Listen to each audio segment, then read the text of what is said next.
ஒருத்தர் இருக்கார், நல்ல உத்தியோகத்தில் தான் இருக்கிறார். ஆனால் எப்போ பார்த்தாலும் முகத்தை வெறுப்பாக வச்சுருப்பார். அப்படியே வருவார் போவார். ஏன் சார் இப்படி இருக்கிறீங்க அப்படின்னு விசாரித்தோம். ஏன்டா இந்த வேலைக்கு வந்தோம்னு இருக்குது சார் அப்படின்னார். உங்கள் வேலை உங்களுக்கு பிடிக்கலையா அப்படின்னு கேட்டோம். இல்லைன்னார். இப்படிப்பட்டவங்க வெற்றிகரமான வாழ்க்கை வாழ முடியாது. இது நிபுணர்கள் கருத்து. வேலையை நேசிக்க தெரிந்தவர்கள் வெற்றி பெறுவார்கள் அப்படிங்கிறாங்க அவங்க. எந்த துறையாக இருந்தாலும் சரி, அந்த துறையில் வெற்றிகரமாக இருக்கிறவங்கள விசாரித்து பாருங்கள். எனக்கு என்னுடைய வேலை ரொம்ப பிடிக்கும் அப்படின்னு சொல்கிறவங்களாக தான் இருப்பாங்க. அப்படி இருந்தால் தான் அது வெற்றிகரமாக இருக்க முடியுது அவங்களால. ஒருத்தனுக்கு பிடித்தமான பொழுதுபோக்கே அவனுடைய தொழிலாக இருந்துட்டுதுன்னா அவனை மாதிரி கொடுத்து வச்சவன் வேறு யாரும் இல்லை அப்படிங்கிறார் பெர்னாட் ஷா. ஒரு தடவை மன்னர் ஹுமாயூன் உயிரை தண்ணீர் மொண்டு ஊற்றுகிற தொழிலாளி ஒருத்தர் காப்பாற்றினாராம் அந்த ஹுமாயூன் உயிரை. உடனே மன்னர் கேட்டிருக்கார், உனக்கு என்ன வேணும்னாலும் கேளு தரேன், உயர் பதவி வேணுமா அப்படின்னு கேட்டாராம். மன்னா, மக்களின் தாகம் தீர்க்கக்கூடிய இந்த பணியை விட உயர்ந்தது உண்டா அப்படின்னாராம் அந்த தொழிலாளி. அவரால் அவருடைய வேலையை நேசிக்க முடிஞ்சுது, அதனால் மகிழ்ச்சியாக இருக்க முடிஞ்சுது. நாமெல்லாம் அப்படி இல்லை. வேலை கிடைக்கிற வரைக்கும் கிடைச்சா போதும் அப்படின்னு இருக்கோம். கிடைச்சதுக்கப்புறம் ஏன்டா இந்த வேலைக்கு வந்தோம்னு ரொம்பவும் அழுத்துக்குவோம். சரி, நாம் இருக்கிற இடத்துல நாம் வெற்றிகரமாக இருக்க வழி உண்டா அப்படின்னா உண்டுன்னு சொல்கிறாங்க. அதாவது மன இயல் நிபுணர்கள் இருக்கிறாங்க இல்லையா, அவங்க அதுக்கு முக்கியமாக 6 வழிகள் சொல்கிறாங்க. நீங்கள் ஒரு அலுவலகத்தில் வேலை பார்க்குறவரா அப்படின்னா இதை கேளுங்க. அதாவது உங்கள் மேலதிகாரி எதிர்பார்ப்புக்கு தகுந்த மாதிரி உங்கள் வேலை இருக்குதா? அப்படி இல்லைன்னா முதல்ல உங்கள் வேலையின் தரம் உயரணும். உங்களுக்கு மேலே கீழே வேலை பார்க்குற பணியாளர்கள்கிட்ட நல்ல விதமாக பழகிறீங்களா? அந்த உறவு முறையில் ஏதாவது குறை இருந்தால் அதை கண்டுபிடிச்சி சரி பண்ணுங்கள். நம்பிக்கைக்கு உரியவர் அப்படின்னு நீங்கள் பேர் எடுக்கணும். நீங்கள் எடுக்கிற முடிவு நல்ல முடிவாக தான் இருக்கும் அப்படின்னு அடுத்தவங்க சொல்லணும். உங்கள் தோற்றத்துக்கு முக்கியத்துவம் கொடுங்க. இது மனம் உடல் ரெண்டும் சம்மந்தப்பட்டது. அதனால் மனசையும் ஆரோக்கியமாக வச்சுருக்கணும், உடம்பையும் ஆரோக்கியமாக வச்சுருக்கணும். உங்களுடைய நிர்வாகம் செயல்படுற விதத்தை நல்லா புரிஞ்சு வச்சுக்கணும். உங்களுடைய நிர்வாகம் இப்போ ஒரு காரியம் செய்யுதுன்னு வச்சுங்க, ஏன் அப்படி செய்யுது, எதுக்காக அப்படி செய்யுது, அதனுடைய குறிக்கோள் என்ன, அது நீடிக்கிறதுக்கு காரணம் என்ன, இதையெல்லாம் தெரிஞ்சுக்கணும். சிரிப்புக்கு வஞ்சகம் பண்ணக்கூடாது. நல்லா சிரிக்கணும், அப்போ தான் அது திரும்ப கிடைக்கும். கடந்த கால தோல்வியை பற்றி கவலைப்படக்கூடாது. முதலாளி விருப்பம் தெரிஞ்சு நடந்துக்கிறது நல்லது தான். அதுக்காக காக்கா பிடிக்கணுங்கிற அவசியம் இல்லை. உங்களுக்கு ஒரு பொறுப்பான வேலை கிடைக்குது, உடனே சத்தம் குழப்பம் அப்படின்னு சூழ்நிலையை இறுக்கமாக ஆக்கிடக்கூடாது. எந்த சூழலையும் இயல்பாக கையாளக்கூடியவர் அப்படிங்கிறத காட்டணும். இதெல்லாம் உங்கள் துறையில் நீங்கள் வெற்றி பெற நிபுணர்கள் சொல்கிற யோசனைகள். இவ்வளவு விவரமும் சொல்லிவிட்டு ஒருத்தரை பார்த்து கேட்டோம், இப்போ சொல்லுங்கள், நீங்கள் செய்கிற வேலை உங்களுக்கு பிடிச்சிருக்குதா அப்படின்னோம். ரொம்ப ரொம்ப பிடிச்சிருக்குது அப்படின்னார். சரி, என்ன செஞ்சிகிட்ருக்குறீங்க அப்படின்னு கேட்டோம். சும்மா தான் இருக்கிறேன் அப்படின்னார் அவர். அள்ள அள்ள குறையாதது அட்சய பாத்திரம், அது நமக்கு தெரியும், கேள்விப்பட்டிருக்கிறோம். ஆனால் போட போட நிரம்பாத ஒரு பாத்திரம் உண்டு. அது என்ன தெரியுமா? நம்மளில் பல பேர்கிட்ட அந்த பாத்திரம் உண்டு. அதுதான் பேராசை அப்படிங்கிற பாத்திரம். அதை நிறைவு செய்யவே முடியாது. பேராசையை பற்றி சுஃபி இலக்கியத்தில் ஒரு பிரபலமான கதை உண்டாம். அதை ஒரு பெரியவர் எடுத்து சொல்லியிருக்கிறார். ஒரு மன்னர் நகர்வலம் போயிட்டுருக்கார். ஒரு பிச்சைக்காரன் மன்னர் எதிரில் வரான். பிச்சை போடுங்கங்கிறான். என்னுடைய அமைதியை கெடுக்காதே போங்கிறார் மன்னர். அவன் சிரிக்கிறான். அரசே, உங்களுடைய அமைதி கெடக்கூடிய நிலையில் இருந்தால் அதுக்கு பேர் அமைதியே கிடையாது அப்படின்னு நானான். எதிரில் நிற்கிறது வெறும் பிச்சைக்காரன் இல்லை, யோகி அப்படிங்கிறத மன்னர் புரிஞ்சுக்கிட்டார். துறவியே, உங்களுக்கு என்ன வேணும்னாலும் கேளுங்க, கொடுக்குறேன்னாரான். அந்த துறவி மறுபடியும் சிரிக்கிறார். அரசே, உங்களால் முடியாததையெல்லாம் கொடுக்க முடியும்னு சத்தியம் செய்யாதீங்க அப்படின்னார். மன்னருக்கு கோபம் வந்துட்டுது. என்ன இவர் இப்படி சொல்கிறாரே அப்படின்னு நினச்சார். நகர்வலத்தை பாதியிலேயே நிறுத்தினார். வாங்க அரண்மனைக்குன்னார். துறவியை அழைச்சிக்கிட்டு அரண்மனைக்கு வந்துட்டார். துறவி தன்கிட்ட இருந்த பிச்சை பாத்திரத்தை நீட்டினார். இது நிறைய எனக்கு பொற்காசுகள் வேணும் அப்படின்னாராம். அவ்வளவு தானா, இது ஒரு பெரிய காரியமா அப்படின்னு கையை தட்டினாராம் மன்னர். ஒரு பெரிய தாம்பாளம் நிறைய பொற்காசுகள் சேர்ந்தது. அதை அள்ளி போட்டார். போட போட அந்த பிச்சை பாத்திரம் நிரம்பவே இல்லை. பொற்காசுகள் போட போட அவ்வளவையும் உள்ளே வாங்கிக்கிட்டே இருக்குது. அரசாங்க கஜானாவே காலி ஆகிட்டுது. மூட்டை மூட்டையாக பொற்காசுகளை கொட்டி பார்த்துட்டாங்க. அது முழுங்கிக்கிட்டே இருக்குது. கடைசி வரைக்கும் அந்த பிச்சை பாத்திரம் வந்து நிரம்பவே இல்லை. அரசர்கிட்ட இருந்த கர்வம் போயிட்டுது. அப்படியே பொத்துன்னு துறவி காலில் விழுந்தார். அப்போ அந்த துறவி சொன்னாராம், மன்னா, இந்த பிச்சை பாத்திரத்தை உங்களால் மட்டும் இல்லை, வேறு யாராலையும் நிரப்ப முடியாது. அதுக்கு என்ன காரணம்னா, இது வந்து சாதாரண பிச்சை பாத்திரம் இல்லை, பேராசைகளோடு வாழ்ந்து செத்துப்போன ஒரு மனிதனின் மண்டை ஓடுது அப்படின்னாராம். பாருங்கள், இதுதான் அந்த சுஃபி இலக்கிய கதை. செத்த பிறகும் நிறைவு இல்லைன்னா அது எப்பேற்பட்ட பேராசையாக இருக்கும்னு யோசித்து பார்த்துங்க. நம்மால் ஒருத்தர் கல்யாணம் பண்ணிக்க பொண்ணு பார்த்துக்கிட்டு இருந்தார். அழகு, அறிவு, படிப்பு எதுவும் தேவையில்லை, பணம் மட்டும் இருந்தால் போதும் அப்படின்னு பார்க்குறவங்ககிட்டெல்லாம் சொல்லி வச்சார். ரொம்ப நாளைக்கு அப்புறம் ஒரு பணக்காரர் கிடைச்சார். அவர் சொன்னார், இதை பாருங்கள், எனக்கு 20 வயசில் ஒரு மகள், அவளை நீங்கள் கல்யாணம் பண்ணிக்கிட்டால் 2 லட்சம் பணம் கொடுப்பேன். 25 வயசில் ஒரு பொண்ணு, அவளை கல்யாணம் பண்ணிக்கிட்டால் 2.5 லட்சம் தருவேன். 30 வயசில் ஒரு பொண்ணு இருக்கா, அவளை கல்யாணம் பண்ணிக்கிட்டால் 3 லட்சம் தருவேன். என்ன சொல்கிற அப்படின்னாராம். இவன் கொஞ்ச நேரம் யோசித்து பார்த்துருக்கான். அதுக்கப்புறம் மெதுவாக அவரை நிமிர்ந்து பார்த்து, ஏன் சார், உங்ககிட்ட 50 வயசில் ஏதாவது பொண்ணு இருக்கா அப்படின்னு கேட்டானான். ஒருத்தர் ரொம்ப அவசரமாக வந்தார்.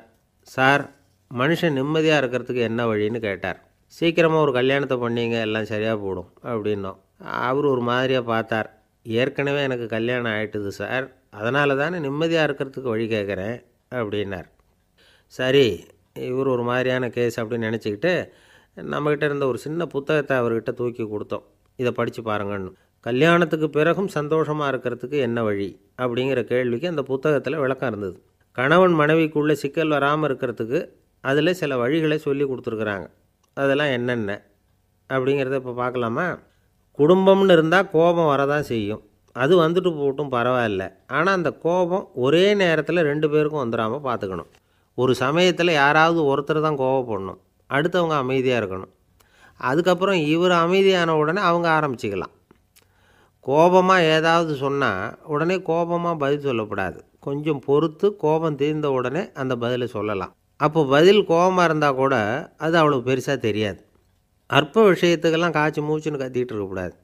உங்கள் 2 பேருக்குள்ளே ஒரு தர்க்கம் ஆரம்பமாயிட்டுதுன்னு வச்சுக்கோங்க. கடுமையாக 2 பேரும் விவாதம் பண்ணுறீங்க. உங்களில் ஒருத்தர் இதில் ஜெயிக்கணும்னா அது நீங்களாக இருக்க வேணாம், அடுத்தவங்க ஜெயிக்கிறதுக்கு நீங்கள் துணையாக இருங்களேன். அப்படின்னா நீங்கள் கொஞ்சம் விட்டு கொடுக்கணும், அவ்வளோதான். ஏதாவது குத்தம் சொல்லணுமா, செஞ்ச தப்பை சுட்டி காட்டணுமா, விமர்சனம் பண்ணணுமா, பண்ணுங்க, வேணான்னு சொல்லலை. ஆனால் சொன்னதை அப்படி சொல்கிறத வந்து கொஞ்சம் அன்பாக இதமாக சொல்லுங்கள். எப்போது நடந்த தவறுகளையெல்லாம் இப்போ போய் மறுபடியும் ஞாபகப்படுத்திகிட்டு இருக்க வேண்டாம். நான் அப்போவே சொன்னேன் இந்த புடவை வேணாம்னு, நீங்கள் தான் கேட்கல, இப்போ பாருங்கள் கிழிஞ்சு போச்சு இப்படின்னு கத்துனாங்க ஒரு அம்மா. எப்போ சொன்னீங்கன்னு கேட்டால் ஒரு 10 வருஷத்துக்கு முன்னாடி தீபாவளி சமயத்தில் அப்படிங்கிறாங்க. அது என்ன இன்னும் அப்படியே புதுசாகவே இருக்கும்? உங்களுக்கு அவர் தான் பெருசு, அவருக்கு நீங்கள் தான் பெருசு. அதை விட இந்த உலகத்தில் வேறு எதுவும் முக்கியம் இல்லைன்னு நினைக்கணும். நீ தான் என்னுடைய உலகம்னு எத்தனை தடவை சொல்லியிருப்பீங்க? அதெல்லாம் வெறும் வசனமாக போயிடக்கூடாது. ஏதாவது ஒரு பிரச்சனையை பற்றி கடுமையாக விவாதம் பண்ணிக்கிட்டு இருக்கீங்க, அதை அப்படியே பாதியில் விட்டுட்டு படுக்கைக்கு போயிடக்கூடாது. சொச்சத்தை நாளைக்கு பேசிக்கலாம்னு. அப்படி போனால் தூக்கம் வராது. பிரச்சனையை ஒரு முடிவு பண்ணிக்கிட்டு அதுக்கப்புறமா தூங்க போகணும். ஒரு நாளில் ஒரு தடவையாவது உங்கள் ஜோடியை பாராட்டி நல்ல விதமாக கனிவாக ஒரு வார்த்தை சொல்லணும் அப்படின்னு தீர்மானம் பண்ணிங்க.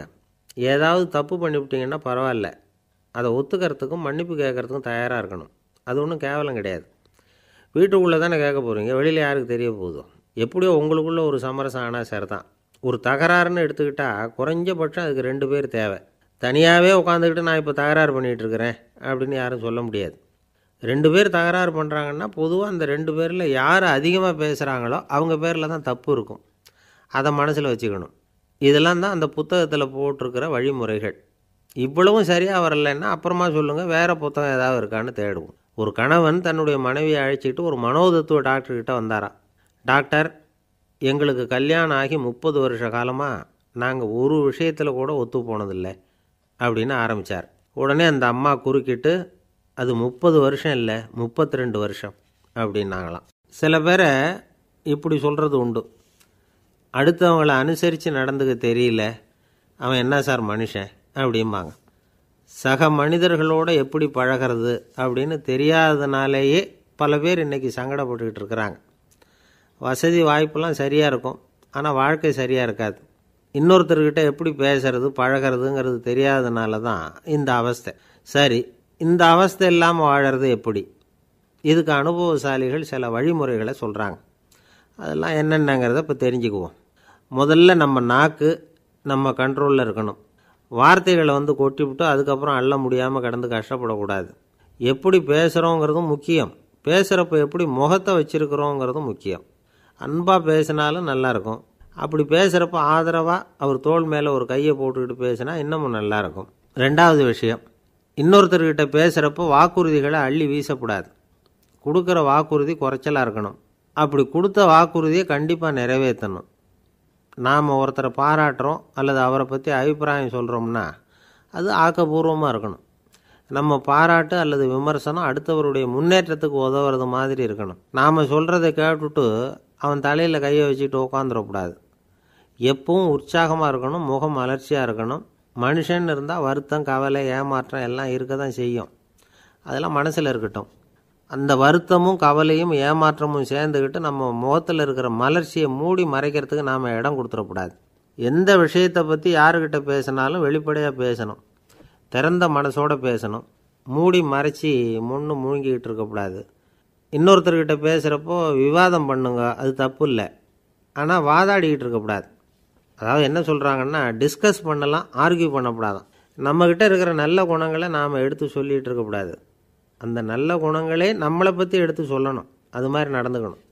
அதே மாதிரி அடுத்தவங்க கிட்ட உள்ள கெட்ட குணங்களை பற்றி அவசியம் இல்லாமல் நாம் பேச வேண்டியதில்லை. உங்களை பற்றி யாராவது தப்பாக பேசுகிறாங்களா, அப்படி அவங்க பேசுகிறதுல உண்மை இல்லையா அப்படின்னா அதை நீங்கள் பொருட்படுத்த வேண்டியதில்லை, விட்டுடலாம். அது தானாக போயிடும். ஒரு 4-5 பேரோட பேசிக்கிட்டு இருந்தீங்கன்னா எல்லாருக்கும் முக்கியத்துவம் கொடுங்க. யாரையும் அலட்சியப்படுத்தாதீங்க. தமாஷா பேசலாம். ஆனால் அவங்க தமாஷ் அடுத்தவங்களை கேலி பண்ணுறதா இருக்கக்கூடாது. நமக்கு கிடைக்க வேண்டியது கிடைக்கலையே அப்படிங்கிற தவிப்பு நம்மக்கிட்ட இருக்கக்கூடாது. அது தேவையில்லை. உங்கள் செயல்பாடுகள் தெளிவாக இருக்கட்டும். பாராட்டு தானாக அவங்கள தேடிட்டு வரும். இன்னொரு மனுஷனுடைய மனசில் கௌரவமான ஒரு இடத்த பிடிக்கணும்னா நாம் இந்த குணத்தையெல்லாம் நம்மக்கிட்ட வளர்த்துக்கணும். இதெல்லாம் அனுபவசாலிகள் சொல்லியிருக்கிற குறிப்புகள். இந்த குறிப்புகளை சரியாக புரிஞ்சுக்கணும். அது முக்கியம். தப்பாக புரிஞ்சுக்கிட்டா என்ன ஆகும் தெரியுமா? இதை கேளுங்க. ஒருத்தர் வந்தார். சார், அடுத்தவங்க தோள் மேலே கையை போட்டுக்கிட்டு அன்பாக பேசணும்னு சொன்னீங்க. அப்படி தான் பேசினேன். அவர் முதுகை கூட தட்டி கொடுத்தேன். என் வேலை போயிட்டுது சார், வீட்டுக்கு அனுப்பிச்சிட்டாங்க அப்படின்னார். யாருக்கிட்ட அப்படி பேசுனீங்கன்னு கேட்டோம். என் முதலாளிகிட்ட சார் அப்படிங்கிறார் ரொம்ப சோகமாக. இந்த உலகமே ஒரு நாடக மேடை. நாம் எல்லாரும் நடிகர்கள். இது ஞானிகள் சொல்கிறது. இது ஒரு பக்கம் இருக்கட்டும். இந்த உலகத்துக்குள்ளே எத்தனையோ நாடக மேடைகள், எத்தனையோ நடிகர்கள், எத்தனையோ நாடகங்கள். இதெல்லாம் எப்படி ஆரம்பமாச்சு? அதுதான் இன்றைக்கி தகவல். அதாவது ஆதி மனிதன் பேச ஆரம்பிக்கிறதுக்கு முன்னாடி சைகையாலேயே எல்லாத்தையும் சொல்லிகிட்டு இருந்தான். அதனால் அப்போவே நடிப்பு ஆரம்பமாயிட்டுது. முதல்ல ஒரு வேட்டையைத்தான் அவன் நடித்து காட்டியிருப்பான். இவன் எப்படி போனான், எதிரில் மிருகம் எப்படி வந்தது, அதோடு எப்படி சண்டை போட்டான், எப்படி அடித்து கொண்டுகிட்டு வந்தான். இதை அப்படியே மற்றவங்களுக்கு நடித்து காட்டியிருப்பான். ஏன்னா மொழி கிடையாது. இந்த காலத்துலலாம் நாடகங்களில் நடிக்கிறவங்கள நடிகர்கள்ங்கிறோம். ஒரு காலத்தில் இவங்களுக்கு என்ன பேர் தெரியுமா? திஸ்பியர்கள் அப்படின்னு பேரான். இதுக்கு காரணம் உண்டு. அதாவது 2000 வருஷத்துக்கு முன்னாடி கிரீஸ் நாட்டில் திசிபியஸ் அப்படின்னு ஒரு ஆள் இருந்தான். அவன் ஒரு பெரிய நாடக கலைஞன். அவன் சில இளைஞர்களை சேர்த்துக்கிட்டான், பயிற்சி கொடுத்தான், நாடக குழுவை உருவாக்கினான். நடிகர்களையும் நாடகத்துக்கு தேவையான பொருள்களையும் ஏற்றிக்கிட்டு போகிறதுக்கு ஒரு வண்டியையும் தயார் பண்ணான். அந்த வண்டியிலேயே அவன் கிரேக்க நாடு பூராவும் சுற்றினான். ஊர் ஊராக நாடகம் போட்டான். ஒரு ஊருக்கு போனதும் அங்கே நாடகம் நடத்த தியேட்டர் இருக்கா அப்படிங்கன்னெல்லாம் பார்க்குறதில்ல அவன். ஏன்னா அப்போலாம் தியேட்டர்னா என்னென்ன தெரியாது. நாடகம்னா அதை ஒரு மூடிய கொட்டைக்குள்ளே தான் நடத்தணுங்கிறது அப்போ யாருக்குமே தோணலை. இந்த வண்டி போகும், அதுவே ஒரு பகுதி அப்படியே ஒரு மேடை மாதிரி விரிச்சிக்கும். அதில் ஏறி நின்றுக்கிட்டு நாடகத்தை நடித்து காட்டுவாங்களாம்.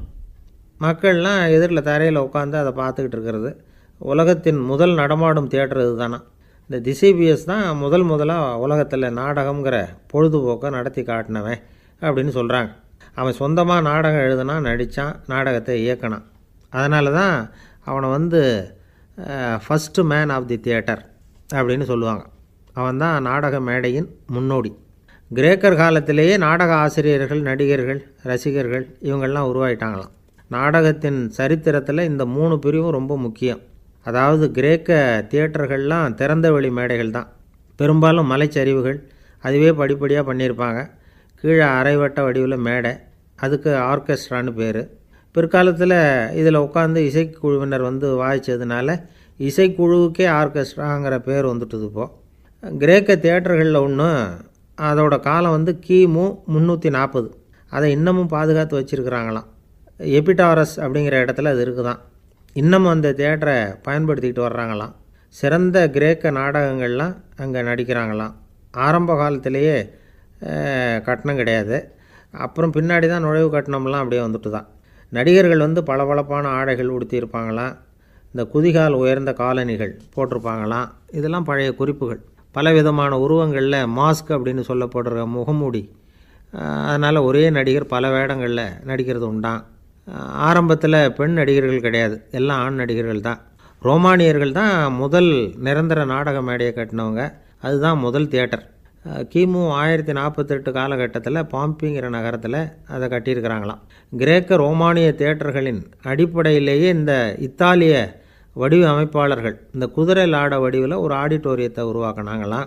இப்படி அதை பற்றி நிறைய தகவல் இருக்குது. 1576 லண்டனில் இந்த பின்ஸ்பர்ரி, அப்புறம் இந்த பில்ட்ஸில், அப்புறம் ஜேம்ஸ் இப்படிங்கிற ஒரு முயற்சியால் தான் இங்கிலாந்தில் முதல் தியேட்டர் உருவாச்சான். அப்படி ஒருத்தர் இருந்தாராம். உலக நாடக மேடையின் வரலாறு இதுதான். அதாவது இப்போல்லாம் அறிவியல் வளர்ச்சி அதிகமாகிட்டுது. திரைப்படம், தொலைக்காட்சி எல்லாம் வந்தாச்சு. ஒவ்வொரு வீடுமே ஒரு குட்டி தியேட்டர் மாதிரி ஆகிட்டுது. தொலைக்காட்சி முன்னாடி உட்காந்தா எழுந்திருக்கவே மனசு வர்றதில்லை. ஒரு அம்மா ஒரு மனோதத்துவ டாக்டரை தேடிட்டு வந்தாங்களாம் இந்த காலத்தில். டாக்டர், எங்கள் வீட்டுக்காரர் எப்போ பார்த்தாலும் டிவி முன்னாடி உட்காந்துக்கிட்டு அதையே வெறிச்சு பார்த்துக்கிட்டு இருக்கிறார், உத்து பார்த்துக்கிட்டு இருக்கார், எனக்கு சந்தேகமாக இருக்குன்னாங்களாம். இது மனக்கோளாறு இல்லைங்க, ஆர்வக்கோளாறு, அவ்வளவுதான், இதுக்காக பயப்படாதீங்கன்னாரான் டாக்டர். அப்படி இல்லை டாக்டர், டிவி ஓடும் பொழுது நாம் எல்லாம் அதை பார்க்குறோம் சரி, ஆனால் அவர் அப்படி இல்லை, டிவியை நிறுத்தினதுக்கு அப்புறமும் அதையே உத்து பார்த்துட்டு உட்காந்துருக்கிறார், அதனால தான் சந்தேகப்பட்டு உங்ககிட்ட வந்தேன் அப்படின்னாங்களாம். ஒரு சின்ன பையன் வந்தான். அவனை பார்த்து ஒரு கேள்வி கேட்டோம். ஏன்ப்பா உங்கள் வீட்டில் அம்மா புத்திசாலியா அப்பா புத்திசாலியா அப்படின்னு. அவன் அலட்சியமாக நம்மளை பார்த்து சிரிக்கிறான். என்ன சார் இது, இந்த காலத்தில் இது கூட தெரியாமல் இருக்கிறீங்களே அப்படிங்கிறான். ஒரு சின்ன பையன் நம்மளை பார்த்து இப்படி கேட்டு விட்டானே அப்படின்னு நினைக்கிறப்போ நமக்கு ஒரு மாதிரி ஆகிடும். அதுக்கப்புறம்தான் இந்த தாத்தா பாட்டிலாம் சொல்கிற ஒரு கதை ஞாபகத்துக்கு வந்தது. அது என்ன கதை தெரியுமா? ஒரு ஊரில் ஒரு அம்மாவும் பிள்ளையும் இருந்தாங்களாம். அந்த மகனுக்கு திடீர்னு தேசாந்திரம் போய் வரணும்னு ஆசை வந்துட்டுது. ஊராக போய் சுற்றி பார்க்கணுங்கிற ஆசை. அந்த அம்மாவுக்கு இது பிடிக்கல. மகனை பிரிஞ்சு இருக்கிறதுக்கு அவங்க மனசு இடம் கொடுக்கல. வேணாப்பான்னு சொல்லி பார்த்தாங்க, அவன் கேட்கல. திடீர்னு புறப்படவும் செஞ்சுட்டான். சரி, இனிமேல் அவனை தடுக்க முடியாதுன்னு முடிவு பண்ணிட்டாங்க அந்த அம்மா. இருந்தாலும் புத்திசாலித்தனமாக ஒரு யோசனை பண்ணாங்க. மகனை கிட்டத்தில் கூப்பிட்டாங்க. அவங்ககிட்ட சொன்னாங்க, இதை பாருப்பா, நீ தேசாந்திரம் போகிறதுன்னு தீர்மானம் பண்ணிவிட்ட, அதை நான் தடுக்கலை, போயிட்டு வந்துடும். ஆனால் போகிறதுக்கு முன்னாடி எனக்கு ஒரு வாக்குறுதி கொடுத்துட்டு போ அப்படின்னாங்க. போகிறப்போ ராத்திரியாக இருந்தாலும் பகலாக இருந்தாலும் சரி, புளிய மரத்து நிழலில் தான் தங்கணும். திரும்பி வர்றப்போ இரவும் பகலும் நீ வேப்ப மரத்து நிழல்லே தங்கணும் அப்படின்னாங்க. சரி, அப்படியே செய்கிறேன்னு சொல்லி வாக்குறுதி கொடுத்தான் பையன். புறப்பட்டு போனான். போகிற வழியில் புளிய மரத்து நிழல்லையே தங்கினான், தூங்கினான். அப்படி போய்கிட்டே இருந்தான். 7ஆவது நாள் அவன் உடம்பு சுகமில்லாமல் போயிட்டுது. ரொம்பவும் பலவீனமாயிட்டான். இனிமேல் நடக்க முடியாதுங்கிற நிலைமை வந்துட்டுது. யோசித்து பார்த்தான். சரி, இதுக்கு மேலே போக வேண்டாம் அப்படின்னு முடிவு பண்ணிவிட்டு திரும்பி வர ஆரம்பிச்சிட்டான். திரும்பி வர்றப்போ வழியில் வேப்ப மரத்து நிழல்லையே தங்கி வந்தான். நாளுக்கு நாள் உடம்பு சரியாக வந்துட்டுது. 7ஆவது நாள் வீட்டுக்கு சேர்றான். உடம்பு பழையபடியே கலகலப்பாயிட்டுது. பூரண சுகம். தேசாந்திரம் போன பையன் திரும்பி வந்துட்டானே அப்படின்னு அந்த அம்மா ஆச்சரியப்படலை. ஏன்னா அவங்களுக்கு தெரியும் இப்படி ஆகும்னு. பையன் சீக்கிரமாக திரும்பி வரணுங்கிறதுக்காக தான் அவங்க அந்த யோசனையை சொன்னாங்க. என்ன விஷயங்கிறதையும் அவங்களே சொன்னாங்க. மகனே, புளிய மரத்து நிழல் உடம்புக்கு உஷ்ணத்தை கொடுக்கும், சீக்கம் உண்டாக்கும். அதனால் நீ தொடர்ந்து புளிய மரத்து நிழலில் தங்கினாவே நோய்க்கு ஆளாயிட்ட. அதனால் பயணத்தை முடிச்சுக்கிட்டு திரும்பி வரணுங்கிற முடிவுக்கு வந்துட்ட. திரும்பி வர்றப்போ நீ தங்கினது வேப்ப மரத்து நிழல். அது உடம்புக்கு வந்து குளிர்ச்சியை தரக்கூடியது, நோயை தீர்க்கக்கூடியது. அதனால் சுகமாக வீட்டுக்கு வந்து சேர்ந்துட்ட.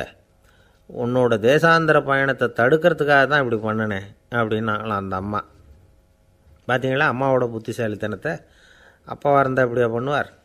ஒரு அப்பா வந்து பையன்கிட்ட 10 ரூபா கொடுத்து இதை எடுத்துக்கிட்டு அடுத்த ஊருக்கு போய் அங்கே இருக்கிற மாமா கிட்ட இதை கொடுத்துட்டு வாடா, வழியில் எங்கேயாவது மரத்தடியில் படுத்து தூங்கி விடாதே அப்படின்னு எச்சரிக்கை பண்ணி அனுப்புனாராம். பையனுக்கு எச்சரிக்கையாக வாழறது எப்படிங்கிறத கற்றுக் கொடுக்கறதுக்காக இப்படி பண்ணார். அவன் பணத்தை வாங்கிட்டு போனான். அப்பா சொன்னதை மறந்துட்டு ஒரு மரத்தடியில் படுத்து தூங்கிட்டான். அவனுக்கு தெரியாமல் அவன் பின்னாடியே போன அப்பா அவன் கையில் இருந்த அந்த 10 ரூபாயை நைஸாக எடுத்துகிட்டு வந்துட்டார். அவன் பையில் தானே வச்சுருந்தான், அது தெரியாமல் எடுத்துகிட்டு வந்துட்டார். அவன் தூங்கிக்கிட்டு இருக்கான். எடுத்துகிட்டு ஒரு மறுபடியும் வீட்டுக்கு வந்துட்டார். பையன் முழிச்சுக்கிட்டு பையை தடவி பார்க்குறான், பணத்தை காணும். அழுதுகிட்டே திரும்பி வந்தான். அப்பா கிட்ட விஷயத்த சொன்னான். அப்பா சிரிச்சுக்கிட்டே சொன்னார், அதுக்கு தான்ப்பா ஆரம்பத்திலேயே எச்சரிக்கை பண்ணினேன், இனிமேலாவது நீ ஜாக்கிரதையாக இருக்கணும் அப்படிங்கிறதுக்காக தான் இப்படி பண்ணினேன். அந்த பணம் எங்கேயும் போயிடலை, நான் தான் அதை உனக்கு தெரியாமல் எடுத்து வச்சிருக்கிறேன். இதோ பாரு அப்படின்னு சொல்லிக்கிட்டு சைடு பாக்கெட்டில் கையை விட்டா அது ஓட்டையாக இருக்குது. அதை எவனோ ஏற்கனவே கத்திரிச்சு எடுத்துகிட்டு போட்டான்.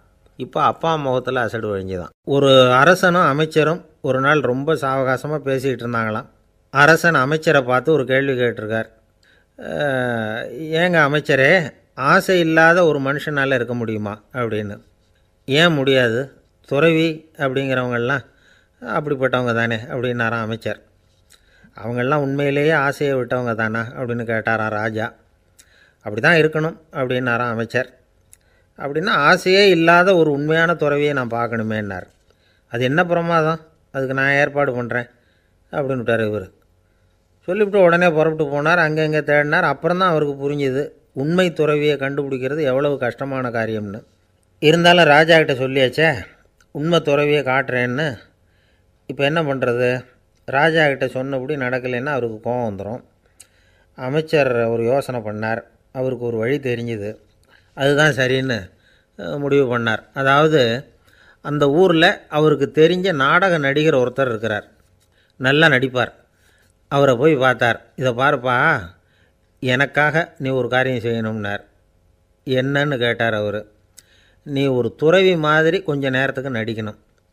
ராஜா வந்து உன்னை பார்த்துட்டு போகிற வரைக்கும் நடி, அது போதும். அதுக்காக உனக்கு 10,000 ரூபா தரேன் அப்படின்னார்.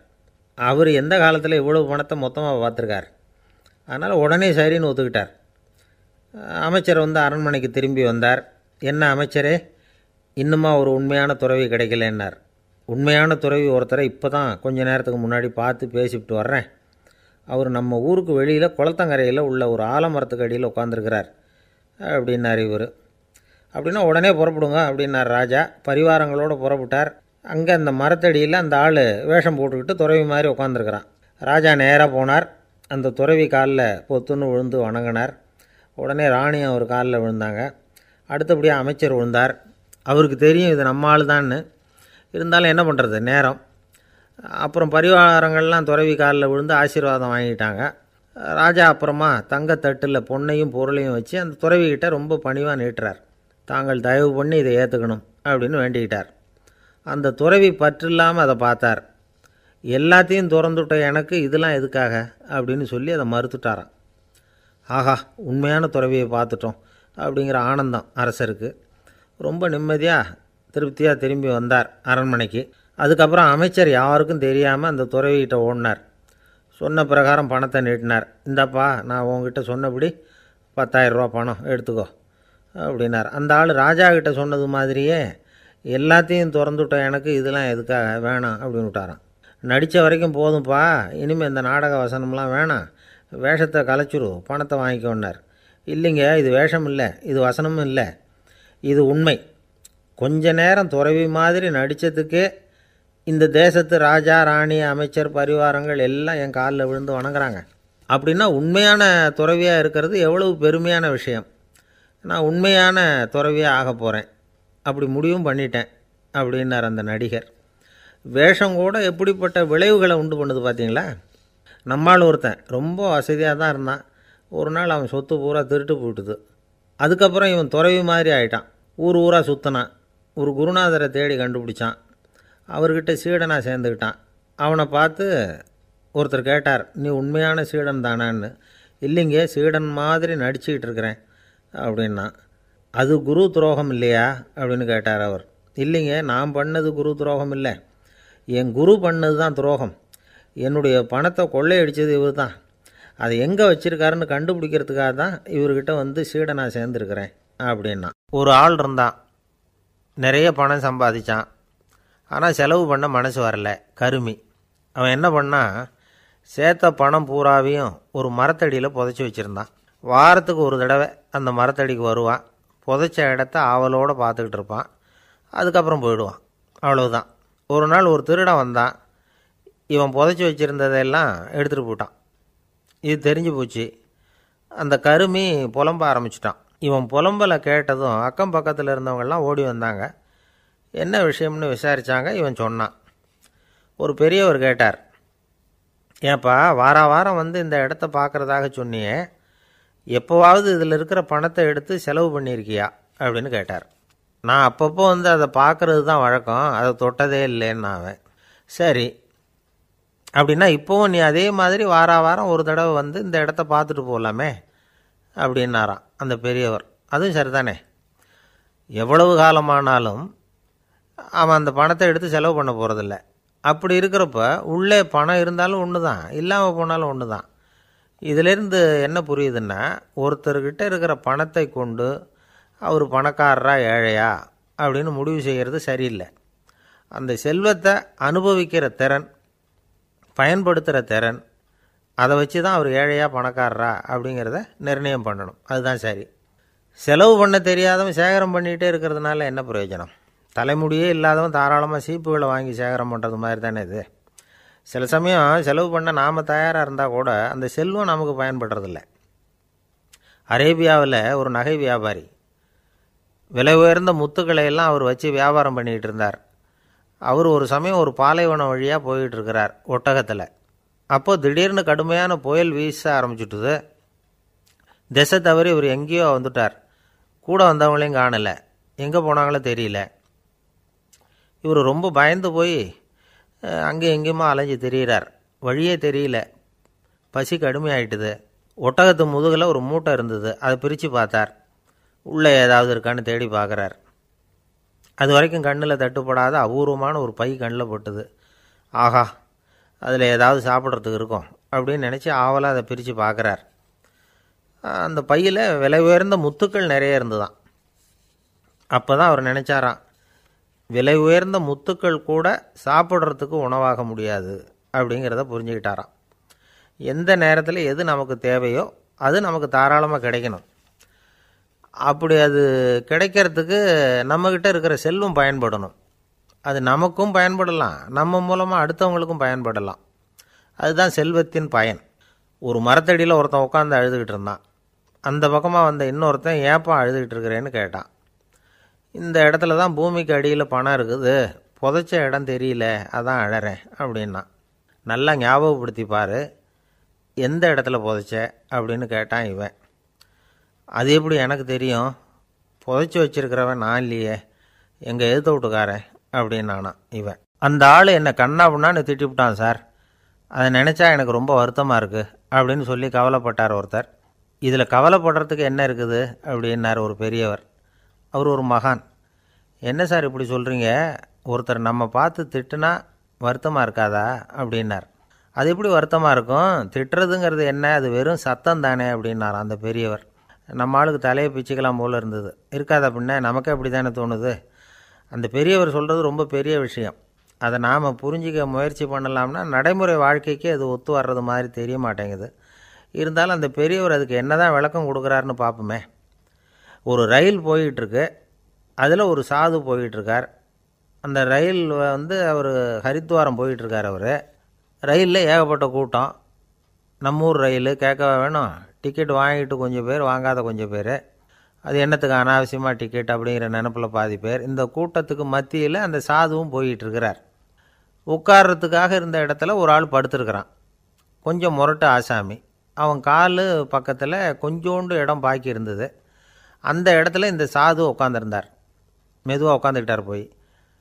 ஆனால் அந்த ஆள் ராத்திரி பூரா இவரை காலால் உதச்சிக்கிட்டே இருக்கிறான். அது இவருக்கு ரொம்ப அவமானமாக பட்டுது. அதனால் துக்கம் ஏற்பட்டுது. இருந்தாலும் அதை ஒரு மாதிரியாக சகிச்சுக்கிட்டே இவர் வந்து சேர்ந்தார். பொழுது விடிஞ்சுது. அந்த சாது ஹரித்வார் வந்து சேர்ந்தார். அங்கே ஒரு பெரிய ஞானியை சந்தித்தார்.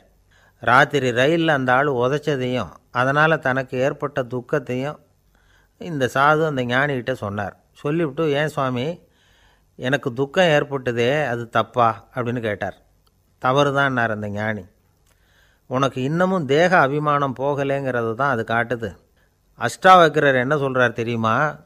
உண்மையான ஞானி யாராவது தன்னை வந்தனை செய்தால் அதற்காக சந்தோஷப்பட மாட்டார், யாராவது நிந்தனை செய்தால் அதற்காக வருத்தப்பட மாட்டார் அப்படின்னு சொல்கிறார்.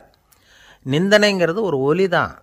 தேகாபிமானம் இருக்கிற வரைக்கும் இந்த ஒலி நம்மளை வந்து வேதனைப்படுத்தும். நான் தேகம் இல்லை, ஆத்மா அப்படிங்கிற நினைவு இருந்தால் இந்த ஒலி நம்மளை பாதிக்காது. மனு என்ன சொல்கிறார் தெரியுமா? ஒரு சாதகன் பாராட்டுதலை விஷம்னு நினச்சி பயப்படணும், அவமானத்தை அமிர்தம்னு நினச்சி சந்தோஷப்படணுங்கிறார். அவமானப்பட்டால் கவலைப்படாமல் எப்படி இருக்க முடியும் அப்படின்னு தான் நமக்கு தோணும்.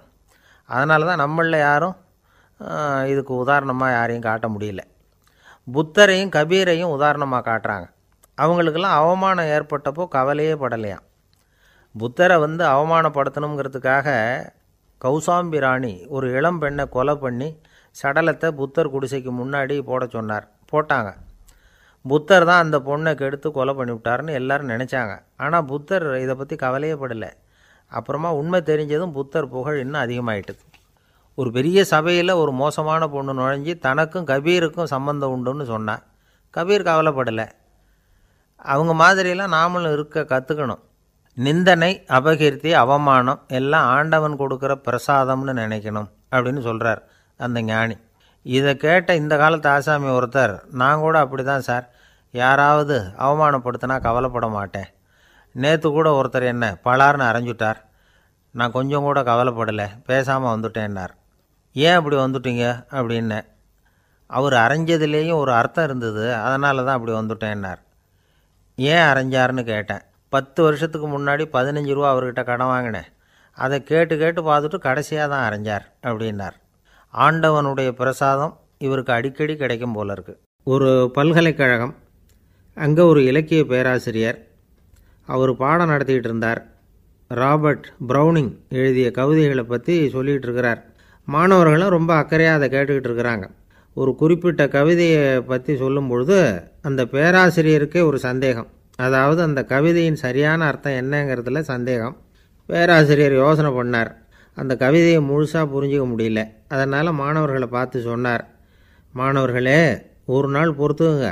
இந்த கவிதையை எழுதின கவிஞர் எங்கள் வீட்டுக்கு பக்கத்தில் தான் இருக்கிறார். இன்றைக்கி சாயந்தரம் நான் அவரை நேரிலேயே போய் பார்க்குறேன். பார்த்து இதுக்கு என்னங்க அர்த்தம்னு கேட்டுக்கிட்டு வந்துவிடுறேன். அதுக்கப்புறம் உங்ககிட்ட சொல்கிறேன் அப்படின்னாராம். அன்றைக்கி சாயந்தரமே அந்த பேராசிரியர் கவிஞரை தேடிக்கிட்டு போயிட்டார். கவிஞர் அவங்க வீட்டில் அவர் பாட்டு உட்காந்துருந்தாராம். இவர் போய் அவர் முன்னாடி உட்காந்தார். அப்புறம் கேட்டார், ஐயா, அந்த கவிதையின் முழு பொருள் என்னன்னு தெரிஞ்சுட்டு போகிறதுக்காக வந்திருக்கிறேன் அப்படின்னாராம். எந்த கவிதை அப்படின்னாராம் அவர். இவர் அந்த கவிதையை சொல்லியிருக்கார். கவிஞர் கொஞ்சம் யோசனை பண்ணிவிட்டு அப்புறம் சொன்னாராம், பேராசிரியரே, நீங்கள் கொஞ்சம் தாமதமாக வந்துட்டீங்கன்னாராம். இவருக்கு ஒன்றும் புரியல. நீங்கள் என்ன சொல்கிறீங்க? நான் தாமதமாக வந்துட்டேன்னா?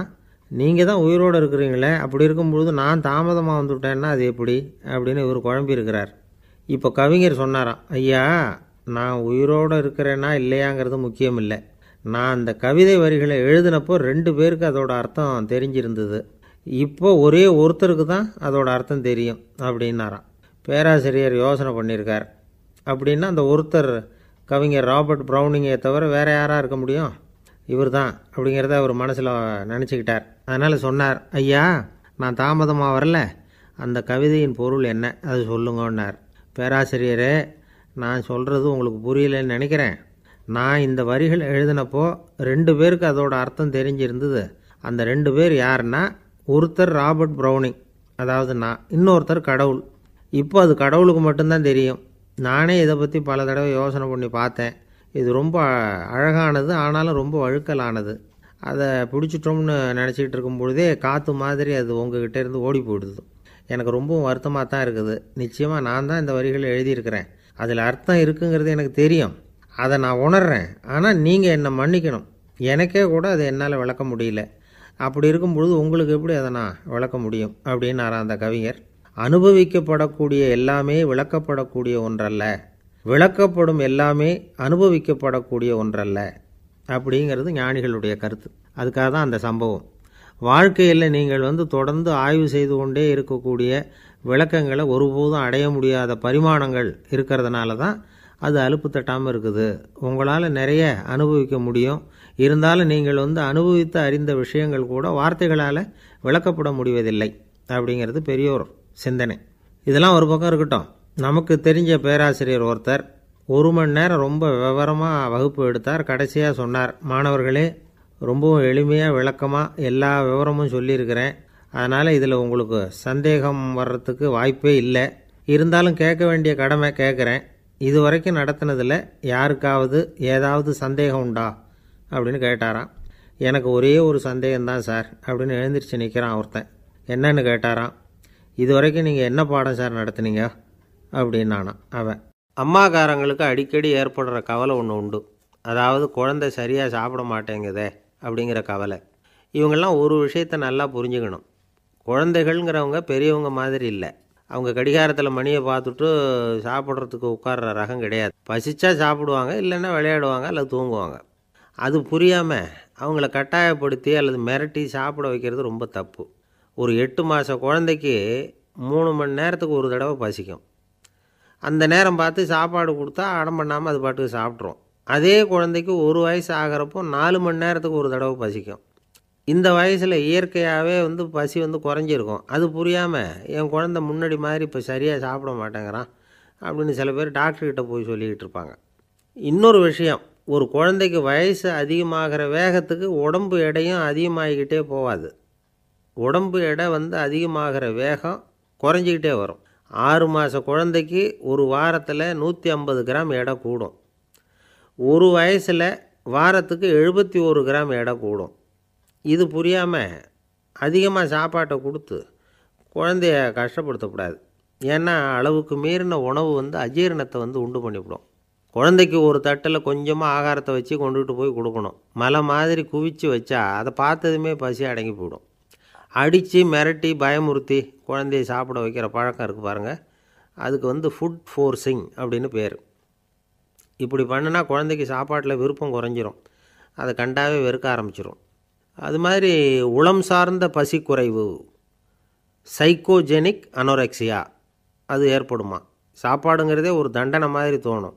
குழந்தைகளுக்கு பிடிச்ச மாதிரியான ஆகாரத்தை கொடுக்கணும். சத்து அதிகம் இருக்குங்கிறதுக்காக அதுக்கு பிடிக்காத ஆகாரத்தை கொடுத்து கட்டாயப்படுத்தக்கூடாது. குழந்தைகளுக்கு 2 வயசு ஆகிறப்போ இயற்கையாகவே எதிர்மறை குணம் உண்டாகும். அதாவது அந்த எதிர்மறையாக பேசுகிறது. இது மாதிரி சமயங்களில் நாம் என்ன சொல்கிறோமோ அதுக்கு நேர்மாறாக நடந்துக்கும். ஏட்டிக்கு போட்டி. சாப்பிட சொன்னால் விளையாட போகும், விளையாட சொன்னால் சாப்பாடு கேட்கும். இதை புரிஞ்சுக்கிட்டு நடந்துக்கணும். குழந்தை சொன்ன பேச்சை கேட்கலேன்னு கோவப்படக்கூடாது. குழந்தை வளர வளர பிடிவாத குணம் வர்றது சகஜம். கேட்டதை வாங்கி கொடுத்தா தான் சாப்பிடுவேன் அப்படின்னு பிடிவாதம் பண்ணும். வாங்கி கொடுத்துடுறது தான் உத்தமம். நீங்களும் அதுக்கிட்ட பிடிவாதம் பண்ணிகிட்டு இருக்கக்கூடாது. ஏன்னா கேட்டது கிடைக்கலையேங்கிற ஏமாற்றம் கூட குழந்தையோட பசியை குறைச்சிரும்.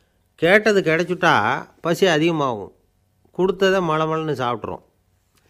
குழந்தைகளுக்கு கண்ட கண்ட நேரத்தில் சாப்பிட்றதுக்கு எதையாவது வாங்கி கொடுத்துக்கிட்டு இருந்தால் சாப்பாட்டு நேரத்தில் சாப்பிடாமல் அடம் பண்ண ஆரம்பிச்சிடும். பள்ளிக்கூடம் போகிற பிள்ளைங்க காலை உணவை சரியாக சாப்பிட மாட்டாங்க. அச்சம், அவசரம், பரபரப்பு இதெல்லாம் தான் காரணம். பள்ளிக்கு புறப்படுறதுக்கு ஒரு 3/4 மணி நேரத்துக்கு முன்னாடியே சாப்பாடு போட்டுருங்க, அது சரியாக போடும். படிக்கிற குழந்தைகள் உடல் சோர்வு, மனச்சோர்வு இது காரணமாக கூட சாப்பிட மறுக்கிறது உண்டு. இப்போ உதாரணமாக சாயந்தரம் விளையாடி விட்டு வீட்டுக்கு வந்ததும் சாப்பிட சொன்னால் வேணாம்பாங்க. இது உடல் சோர்வு. ரொம்ப நேரம் வீட்டு பாடங்களை செஞ்சு முடித்த கையோடு சாப்பிட சொன்னாலும் அவங்களால சரியாக சாப்பிட முடியாது. இது உளச்சோர்வு, அதாவது மனச்சோர்வு. இதை தவிர குழந்தைகளுக்கு உடல் நலக்குறைவு ஏற்பட்டால் கூட சாப்பிட மறுக்கிறது உண்டு. சில மருந்து மாத்திரைகள் கூட பசியை குறைச்சிரும். அதனால் சரியாக தெரிஞ்சுக்கிட்டு குழந்தைகளை சாப்பிட வைக்கணும். அது புரியாமல் கையில் சாப்பாட்டு தட்டை வச்சுக்கிட்டு குழந்தைகளை விரட்டிக்கிட்டு அலையக்கூடாது. ஒரு சின்ன பையன் சொன்னான், எங்கள் அம்மா சாப்பாடு போடுறது தெரிஞ்சால் நான் உடனே வீட்டை விட்டு வெளியில் ஓடி போடுவேன் அப்படின்னா. ஏன் அப்படி பண்ணுறேன்னு கேட்டோம். எங்கள் அப்பா கூட அது மாதிரி தான் சார் பண்ணுவார் அப்படிங்கிறான். பந்திக்கு முந்துற ஆசாமிகள் நம்மளில் பல பேர் உண்டு. அப்படி முந்துறதுக்கு கூட முயற்சி பண்ணுறவங்க நிறைய பேர் இருக்கிறாங்க. இதில் என்ன ஒரு விஷயம்னா, பந்திக்கு முந்துறது கூட தப்பு இல்லை. ஆனால் அப்படி ஒரு விருந்தில் ஆளாக போய் உட்காந்து சாப்பிட்டா கூட வெளியில் வர்றப்ப என்ன பெரிய விருந்து வச்சுட்டான், சாம்பாரில் உப்பு இல்லை, ரசத்தில் காரம் இல்லை அப்படின்னு குறை சொல்லிகிட்டே வர்றது இருக்குது பாருங்கள். அது சரியில்லை, நாகரிகமும் இல்லை. கல்யாண பத்திரிகையில் என்ன போட்டிருக்குது, என் பொண்ணுக்கும் இன்னார் பையனுக்கும் கல்யாணம், எல்லாரும் குடும்பத்தோடு வந்திருந்து மணமக்களை வந்து ஆசீர்வதிக்கணும், இப்படி தானே போட்டிருக்கோம். குடும்பத்தோடு வந்து விருந்து சாப்பிட்டு சாப்பாடு எப்படி இருக்குன்னு அபிப்பிராயம் சொல்லிவிட்டு போங்க அப்படின்னா போட்டிருக்கு கல்யாண பத்திரிகையில். ஒருத்தர் வீட்டு விசேஷத்துக்கு போயிருக்கோம்னா எவ்வளவோ அசௌகரியங்கள் நமக்கு ஏற்படலாம். ஏராளமான கூட்டம் வந்திருக்கும். எல்லாரையும் அவங்க வந்து தனித்தனியாக கவனிச்சிக்கிட்டு இருக்க முடியாது. நாம் தான் அனுசரித்து நடந்துக்கணும். நாமளாக போய் வாழ்த்த வேண்டியவங்களை வாழ்த்தி விட்டு வந்து சேரணும். அதை விட்டுட்டு பத்திரிக்கை கொடுத்தானேன்னு போனேன், கவனிப்பே சரியில்லை அப்படின்னு புலம்பிக்கிட்டு இருக்கக்கூடாது. ஒரு விருந்துக்கு போனால் அங்கே எப்படி நடந்துக்கணும் அப்படிங்கிறத பற்றி கூட அனுபவசாலிகள் சில விவரங்கள்லாம் சொல்லியிருக்கிறாங்க. இந்த காலத்தில் கல்யாணம், பிறந்த நாள், அது இதுன்னு நிறைய விருந்துகள் நடக்குது. அதெல்லாம் எதுக்காக? மனித உறவுகளை வளர்த்துக்கிறதுக்காக தான், வேறு எதுக்கு? ஒரு விருந்துக்கு போனால் அமைதியாக பொறுமையாக போய் உட்காரணும். அடித்து பிடிச்சிக்கிட்டு இடத்த பிடிக்க போகிறேன் அப்படின்னு நிற்கக்கூடாது.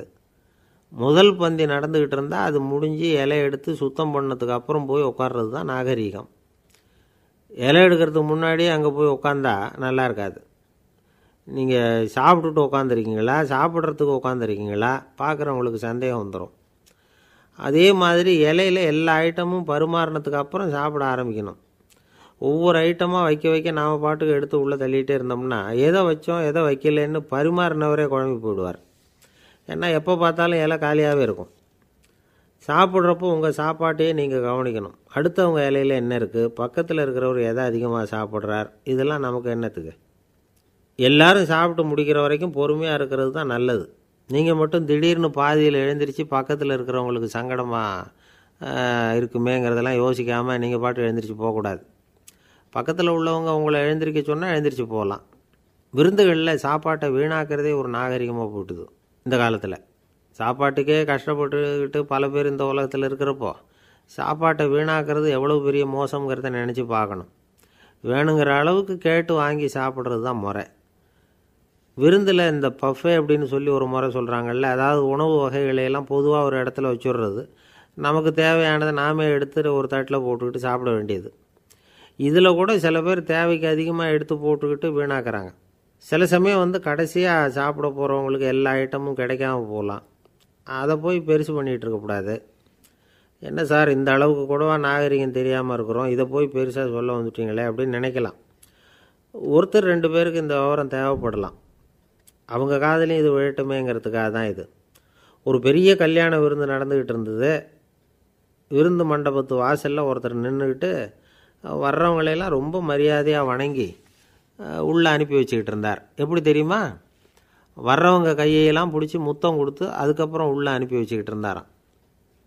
கூட்டம்லாம் முடிஞ்சதுக்கப்புறம் அவர்கிட்ட போய் கேட்டிருக்கிறாங்க, சார் நானும் எவ்வளவோ விருந்துகளுக்கு போயிருக்கிறேன், இருந்தாலும் இவ்வளவு மரியாதையாக வர்றவங்க கைக்கெல்லாம் முத்தம் கொடுத்து வரவேற்கிறத இங்கே தான் பார்க்குறேன் அப்படின்னு சொன்னாங்க. அதுக்கு அவர் சொன்னார், அட போங்க சார், நான் முத்தம் கொடுக்கல, முந்தின பந்திக்கு வந்து சாப்பிட்டவங்களே அடுத்த பந்திக்கும் வர்றாங்களான்னு மோந்து பார்த்து அனுப்பி வச்சுக்கிட்டு இருந்தேன் அப்படின்னார். ஒருத்தர் மனசில் நிம்மதி இல்லாமல் உட்காந்துருந்தார். என்ன சார் விஷயம் அப்படின்னு விசாரித்தேன். அகலக்கால் வச்சுட்டேன், அதுதான் அவதிப்படுறேன்னார். விவரமாக சொல்லுங்கன்னு. வீடு கட்டணும்னு ஆரம்பித்தேன், வேலை பாதியிலேயே நிற்கிது, கையில் பணம் இல்லை அப்படின்னார். இது மாதிரி ஆசாமிகள் பல பேரை நீங்கள் பார்த்துருக்கலாம். இவங்கெல்லாம் சுலபமாக மன அழுத்தத்துக்கு ஆளாயிடுறாங்க. மன உளைச்சல், அதாவது ஸ்ட்ரெஸ் அப்படின்னு சொல்கிறோமே, அதுக்கு அடிப்படையான சில காரணங்கள் உண்டு. அதாவது மிகையாக திட்டமிடுதல் அப்படிங்கிறதும் ஒரு முக்கியமான காரணம். நடைமுறை சாத்தியம் என்னங்கிறத மனசில் வச்சுக்கிட்டு எந்த திட்டத்தையும் தீட்டணும், அப்போ தான் அது சரியாக வரும். 2வது காரணம் என்ன தெரியுமா? ஒரே நேரத்தில் பல்வேறு செயல்களில் ஈடுபடுறது. தொலைபேசியில் பேசிக்கிட்டே கையில் இருக்கிற கடிதத்தை படிச்சுக்கிட்டே எதிரில் உட்காந்துக்கிட்டு இருக்கிறவருக்கும் அப்பப்போ பதில் சொல்லிக்கிட்டு மனசில் பல்வேறு சிந்தனைகளை அப்படியே ஓட விட்டுக்கிட்டு இருக்கிறது, இதுவும் மன அழுத்தத்தை உண்டாக்குது. 3வது காரணம், எதிலேயும் வெற்றி மட்டும் எதிர்பார்க்குற ஒருதலைப்பட்சமான ஆர்வம். நாம் தொட்டதெல்லாம் வெற்றியாகவே முடியணும் அப்படின்னு எதிர்பார்க்குறவங்க ஏதாவது ஒன்றில் தோல்வியை கண்டால் தோண்டு போயிடுறாங்க. எப்படியும் முடியலாம்ங்கிற எண்ணம் ஏற்கனவே நமக்குள்ளே இருந்துட்டுதுன்னா அந்த அவஸ்தை வராது. அதனால் அதுவும் நம்ம வளர்த்து கொள்ள வேண்டிய ஒரு குணம். மன உளைச்சல் ஏற்படுறதுக்கு இன்னொரு காரணம், எதையும் வேகமாக செஞ்சுடணும் அப்படிங்கிற துடிப்பு. அந்த துடிப்பே மனசை அழுத்த ஆரம்பிச்சிடும். எந்த ஒரு காரியத்திலையும் தாமதமோ இடையூறோ ஏற்பட்டால் அதை பொறுத்துக்கிற மனப்போக்கம் வேணும். அது இல்லாதவங்க அழுத்தத்துக்கு ஆளாயிடுறாங்க. சில பேர் வேலைன்னு எந்த நேரம் பார்த்தாலும் வேலையே கதின்னு கிடப்பாங்க. பொழுதுபோக்குக்கோ உடற்பயிற்சிக்கோ குடும்பத்தில் உள்ளவங்க அல்லது நண்பர்கள் கூட கலந்துரையாடவோ கொஞ்சம் கூட நேரம் ஒதுக்க மாட்டாங்க. இந்த சுபாவம் மன அழுத்தத்தை உண்டு பண்ணும்.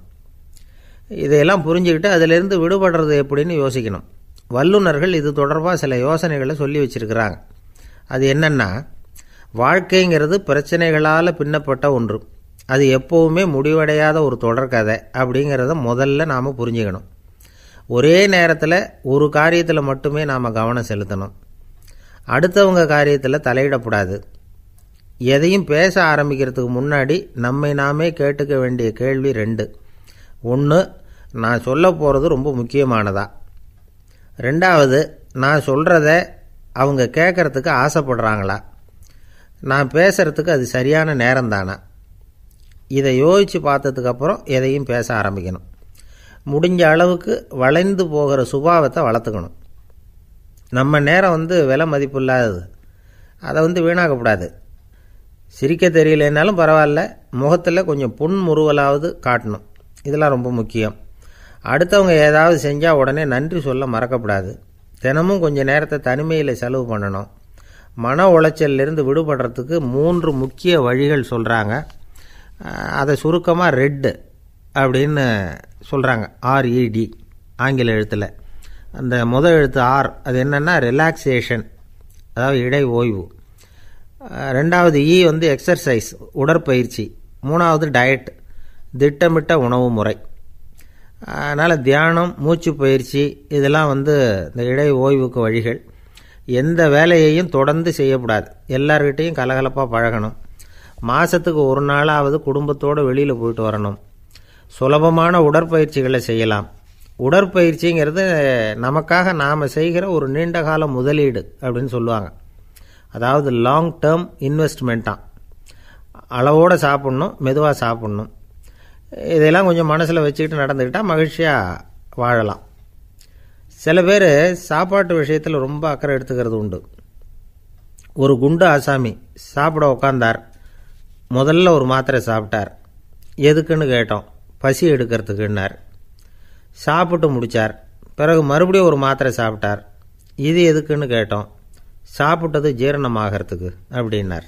ஒரு ஆஃபீஸில் வேலை பார்க்குற ஒருத்தர் ஏதோ தப்பு பண்ணிவிட்டார். உடனே மேல் அதிகாரி அவரை கூப்பிட்டு அனுப்புனார். நீ செஞ்சது தப்புன்னார் கோபமாக. இது ஒரு ரகம். சில அதிகாரிகள் இப்படி நீங்கள் செஞ்சது தப்புன்னு சொல்கிறதில்ல, நீங்கள் செஞ்சது சரி அப்படின்னு சொல்கிறதில்ல. எப்படி சொல்லுவாங்கன்னா, நீங்கள் செஞ்சது சரியில்லைன்னு நான் நினைக்கிறேன் அப்படின்னு சொல்லுவாங்களாம். அதாவது சில பேர் நீங்கள் செஞ்சது தப்புங்கிறாங்க, அதையே மாற்றி சொல்கிறாரு இவர், நீங்கள் செஞ்சது சரியில்லைன்னு நினைக்கிறேன். இது ரெண்டும் அர்த்தம் ஒன்று தான், இருந்தாலும் வார்த்தைகள் வித்தியாசம். நிர்வாக திறமை இல்லாத ஒரு அதிகாரி யூ ஆர் ராங் அப்படின்னு சொல்லுவாராம். நிர்வாக திறமை உள்ள அதிகாரியாக இருந்தால் அதையே கொஞ்சம் மாற்றி I think you are not correct அப்படிம்பாரான். இதுதான் வித்தியாசம். இருந்தாலும் வார்த்தைகளை உபயோகப்படுத்துகிற விதத்தை வச்சு தான் வேலை நல்லா நடக்கிறதும் நடக்காததும் இருக்குது. விவரம் தெரிஞ்சவங்க என்ன சொல்கிறாங்க தெரியுமா?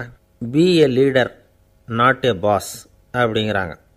ஒரு லீடராக பாஸாக இருக்காதே அப்படிங்கிறாங்க.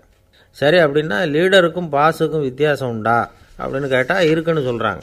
லீடருங்கிறவர் வேறு, பாஸுங்கிறவர் வேறு. ஒரு லீடர் எப்படி நடந்துக்குவார், ஒரு பாஸ் எப்படி நடந்துக்குவார், இதை முதல்ல நாம் தெரிஞ்சுக்கணும். அவங்க எப்படி நடந்துக்குவாங்க அப்படிங்கிறதுக்கு சில விவரங்கள் இருக்குது. அதை கேட்டோம்னா நாம் புரிஞ்சுக்கலாம் அதை. அதாவது பாஸுங்கிறவர் விரட்டிக்கிட்டே இருப்பார், லீடருங்கிறவர் ஊக்கப்படுத்திக்கிட்டே இருப்பார். நாளைக்கு சாயந்தரத்துக்குள்ளே அந்த வேலையை செஞ்சு முடிக்கலைன்னா தொலைச்சி விடுவோம் தொலைச்சி அப்படிம்பார் அவர். இவர் எப்படி சொல்லுவார்னா, இது வரைக்கும் நீங்கள் செஞ்சுருக்கிற வேலை ரொம்ப அற்புதம் அப்படிம்பார். பாஸுங்கிறவர் அதிகாரத்தை நம்பி செயல்படுறவர், லீடருங்கிறவர் நல்லெண்ணத்தை நம்பி செயல்படுறவர். நம்மக்கிட்ட அதிகாரம் இருக்குது, பவர் இருக்குது, அதனால் காரியத்தை சாதிச்சுடலாம் அப்படின்னு நினைக்கிறவர் அவர். மற்றவங்கக்கிட்ட ஒரு நல்ல அபிப்பிராயத்தை சம்பாதிச்சுக்கிட்டு அது மூலமாக காரியங்களை சாதிக்கிறவர் இவர். பாஸுங்கிறவர் பயத்தை உண்டு பண்ணுவார், லீடருங்கிறவர் அன்பை பரவ செய்வார். அது செய்யலைன்னா ஆடிட்டில் தகராறாயிடும், இது செய்யலைன்னா இன்க்ரிமெண்ட்டு கட் ஆகிடும், இப்படி ஏதாவது சொல்லி பயமுறுத்திக்கிட்டே இருப்பார் அவர். இவர் அப்படி இல்லை. உடம்பு இப்படி இருக்குது, வீட்டில் எல்லோரும் சௌக்கியமாக இருக்கிறாங்களா, ஆஃபீஸில் எல்லாம் வசதியாக இருக்குதா, நான் ஏதாவது உதவி செய்யணுமா அப்படின்னு அன்புக்கு முக்கியத்துவம் கொடுப்பார். பாஸுங்கிறவர் எதுக்கெடுத்தாலும் நான் சொல்லிகிட்டு இருப்பார், லீடருங்கிறவர் நாமன்னு சொல்லிகிட்டு இருப்பார். பாஸுங்கிறவர் தப்புக்கு காரணம் யாருன்னு பார்ப்பார், லீடருங்கிறவர் தப்பு என்னன்னு பார்ப்பார். இதுதான் ரெண்டு பேருக்கு வித்தியாசம். The boss shows who is wrong, the leader shows what is wrong அப்படின்னு சொல்லுவாங்க. இந்த காரியம் எப்படி செய்யப்பட்டிருக்கு அப்படின்னு தெரிஞ்சுக்கிறவர் பாஸ், இந்த காரியத்தை எப்படி செய்யணும்னு செஞ்சு காட்டுறவர் லீடர். பாஸுங்கிறவர் பணியாளர்களை திட்டுவார், லீடர் மரியாதைக்குரியவராக நடத்துவார், அதுக்குரியவராக அவர் நடந்துக்குவார். செய்கிற வேலையை ஒரு சுமையாக நினைக்க வைக்கிறவர் பாஸ், செய்கிற வேலையை ஒரு சந்தோஷமாக ஆக்கிறவர் லீடர். ஒரு முதலாளியாக இருக்கிறவர் அல்லது ஒரு நிர்வாகியாக இருக்கிறவர் இது மாதிரியான நுணுக்கங்களையெல்லாம் தெரிஞ்சு வச்சுக்கிறது நல்லது. ஒரு பாஸ் இருக்கார், அவர் ஒரு நாள் ரொம்ப பெருமையாக தன்னோட ஆஃபீஸை பற்றி பேசிக்கிட்டு இருந்தார். எனக்கு கீழே 200 பேர் வேலை செய்கிறாங்க சார், நான் ஒரு கோடு கிழிச்சா அவங்க அதை தாண்டாத அளவுக்கு நான் நடந்துக்கிறேன் சார் அப்படின்னார் அவர். அது எப்படி முடியுது உங்களால் அப்படின்னு கேட்டோம். நான் கோடே கிழிக்கிறதில்ல சார் அப்படின்னார். என்ன சார் உங்கள் பையன் என்ன செஞ்சுக்கிட்டு இருக்கிறான் இப்போது அப்படின்னு கேட்டார் ஒருத்தர். அடிக்கடி கண்ணாடி முன்னாடி நின்று அழகு பார்த்துக்கிட்டு இருக்கிறான் சார் அப்படின்னார் அப்பா. இளம் பருவம் இப்படி தான் இருக்கும், அதையெல்லாம் சாதாரணமாக நினச்சிடாதீங்க அப்படின்னார் அவர். என்ன சார் சொல்கிறீங்க, கண்ணாடி முன்னாடி நின்றுக்கிட்டு நேரத்தை வீணாக்கிக்கிட்டு இருக்கான், அதை ஒரு பெரிய விஷயமாக நான் நினைக்கணுமா அப்படின்னார் இவர். இளம் பருவத்தில் இளைஞர்களுக்கும் சின்ன பொண்ணுங்களுக்கும் அடிக்கடி கண்ணாடியில் பார்க்கணும்னு தோணும். அது வெறுமனே அழகு பார்க்குறது மட்டும் இல்லை, அவங்க தங்களையே தேடி கண்டுபிடிக்கிற ஒரு முயற்சி அது. இது ஒரு மனோதத்துவ விளைவு. இது வரைக்கும் சின்ன பிள்ளையாக இருந்துட்டோம், இனிமேல் நாமளும் மற்றவங்க மாதிரி மனிதர்கள் தான் அப்படிங்கிற உணர்வு அவங்களுக்கு வருது. தங்களோட முகம் எப்படி இருக்குது, அழகு எப்படி இருக்குது, உடம்பு நேரம் எப்படி இருக்குது, முடி எப்படி இருக்குது அப்படிங்கிறதையெல்லாம் கண்டுபிடிக்கிறாங்க. அதுக்கப்புறம் இன்னொரு ஆணோ பொண்ணோ தன்னை கவனிக்கணும் அப்படின்னு நினைக்கிறாங்க. இதெல்லாம் மனோதத்துவ உண்மைகள், இதெல்லாம் இயற்கை. இதை பார்த்துட்டு பெற்றவங்க பிள்ளைங்க கெட்டு போட்டாங்க அப்படின்னு நினைக்கக்கூடாது, அவங்கள திட்டிக்கிட்டே இருக்கக்கூடாது. இன்றைக்கி பல குடும்பங்களில் இதுதான் நடந்துக்கிட்டு இருக்குது. மனுஷ வாழ்க்கையிலேயே இப்படியும் இல்லாத அப்படியும் இல்லாத ஒரு பருவம் இளம் பருவம். 13லேருந்து 19 வயசுக்கு உட்பட்ட ஆண்கள் பெண்கள் இந்த வகையை சேர்ந்தவங்க, டீனேஜ் குரூப். இவங்கள சின்னவங்கன்னு நினச்சிட முடியாது, பெரியவங்கன்னு நினச்சிட முடியாது. இவங்க ரொம்ப சென்சிட்டிவ். சமூகம் நினச்சா இவங்களை நல்லவங்களாகவும் ஆக்கலாம், கெட்டவங்களாகவும் ஆக்கலாம்.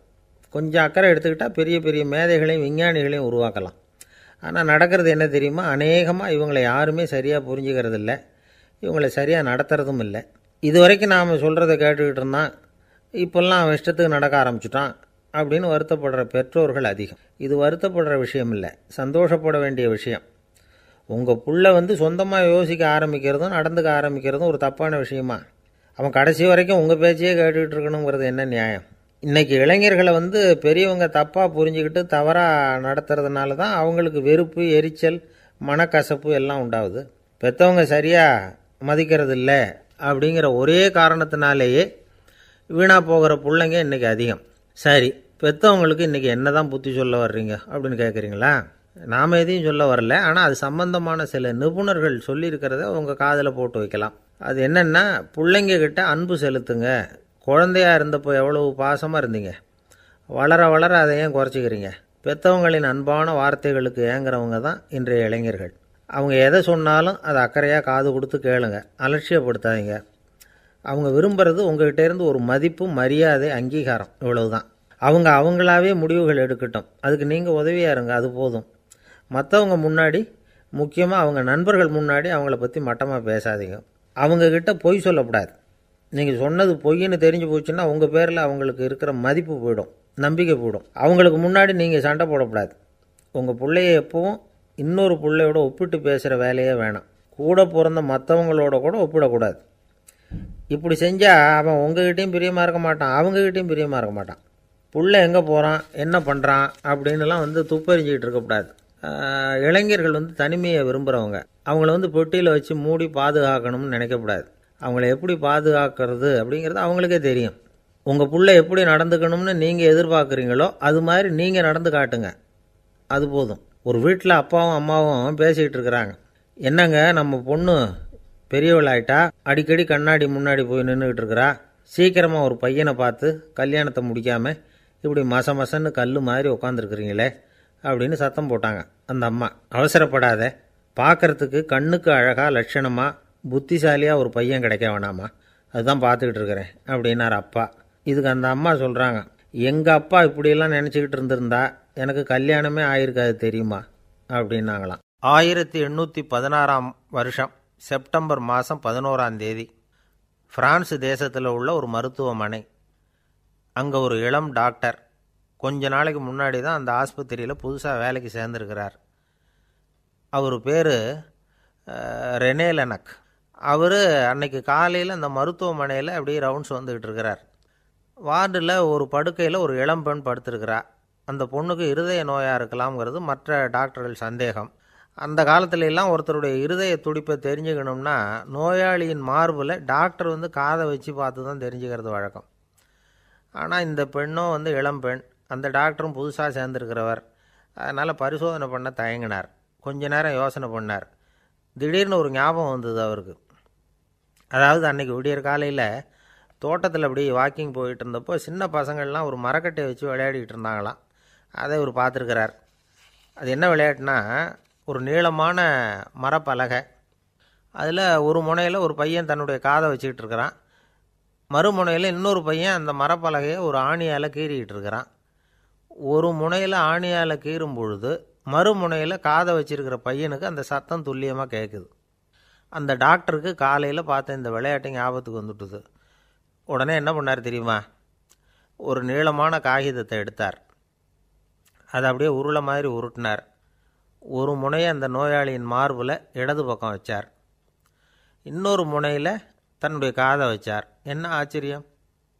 நோயாளியின் மார்பில் நேரடியாக காதை வச்சு கேட்குறத விட துல்லியமாக கேட்டுது இதய துடிப்பு. இதய துடிப்பு மட்டும் இல்லை, மூச்சு இழுத்து விடுறது, திரவ பொருள்களின் அசைவு, எல்லா சத்தமும் தெளிவாக கேட்குது. கிரேக்க மொழியில் ஸ்டெத்தாஸ் அப்படின்னா மார்பு, ஸ்கோப்பின் அப்படின்னா பார்ப்பதுன்னு அர்த்தம். அதனால் டாக்டர் ரெனே லெனக் தான் கண்டுபிடிச்ச கருவிக்கு ஸ்டெத்தஸ்கோப் அப்படின்னு பேர் வச்சார். அவரே முதல் மாடலையும் செஞ்சார். அளவு ரொம்ப பெருசாக இருந்தது, சுலபமாக எடுத்துகிட்டு போகிறது கஷ்டம், அது அவ்வளோ கஷ்டமாக இருந்தது அது. அதனால் அவரே அதை அப்புறம் 2 பிரிவாக தயார் பண்ணார். இது 2 துண்டையும் டாக்டர் தன்னோட கோட்டு பாக்கெட்டில் வச்சுக்கலாம், தேவைப்படுறப்ப எடுத்து ஒன்றா சேர்த்துக்கலாம். இப்படி தான் அவர் ஆரம்பத்தில் பண்ணார். தன்னுடைய இந்த கண்டுபிடிப்பை பற்றி அவர் ஒரு புத்தகம் எழுதினார். நிறைய விற்றுது, புகழும் பணமும் சேர்ந்தது. பணமும் புகழும் சேர்ந்தது மாதிரியே அவருக்கு ஒரு நோயும் சேர்ந்தது. அது என்ன நோயின்னு கண்டுபிடிக்கிறதுக்கும் அவர் கண்டுபிடிச்ச கருவி தான் உபயோகப்பட்டு தான். அவரே அதை கண்டுபிடிச்சார். அவருக்கு வந்திருந்தது காச நோய். 1826 வருஷம் ஆகஸ்ட் மாதம் 13 உலகத்தின் முதல் ஸ்டெதஸ்கோப்பை கண்டுபிடிச்ச டாக்டர் ரெனே லெனக் காலமானார். அவர் சாகிறதுக்கு முன்னாடி மரத்தால் செஞ்சு வச்சுருந்த ஸ்டெதஸ்கோப்பை தனக்கு வேண்டியப்பட்ட ஒரு டாக்டர்கிட்ட கொடுத்து, என்னுடைய சொத்துக்கள்லேயே ரொம்ப வசந்தது அப்படின்னு சொன்னாராம். அதுக்கப்புறம் 3 வெள்ளைக்காரங்க சேர்ந்து இந்த கருவியில் சில மாற்றங்களை பண்ணாங்க. ஆனால் 1829 லண்டனில் டாக்டர் நிக்கோலஸுங்கிறவர் ஒரு காதால் இதய துடிப்பை கேட்குறத விட டாக்டர் 2 காதாலையும் கேட்குறது தான் சரியாக இருக்கும் அப்படின்னு ஒரு கருத்தை வெளியிட்டார். அதுக்கப்புறம் ரொம்ப காலம் கழித்து 1852 ஜார்ஜ் காமான் அப்படிங்கிறவர் ரப்பர் டியூப்களை உபயோகப்படுத்தி 2 காதாலையும் கேட்குற மாதிரி ஒரு புதிய வடிவத்தை அதுக்கு கொடுத்தார். அதுக்கு பிறகு அது படிப்படியாக எவ்வளவோ மாற்றங்கள் இருந்தாலும் ஆரம்பத்தில் டாக்டர் ரெனே லெனக் உருவாக்கின அடிப்படை மாடலை யாரும் மாற்றி அமைக்கலைங்கிறது தான் முக்கியமான விஷயம். நமக்கு தெரிஞ்ச ஒரு ஆஸ்பத்திரி, அதில் ஒரு நோயாளி, காலை நேரத்தில் நர்ஸு அந்த பக்கமாக போயிட்டு இருந்தாங்க. அதை பார்த்துட்டு ஒரு நர்ஸுன்னு கத்துறார். நர்ஸு அவசரமாக ஓடி வந்து என்ன விஷயம்னு கேட்டாங்க. சிஸ்டர், இங்கே பாருங்கள்,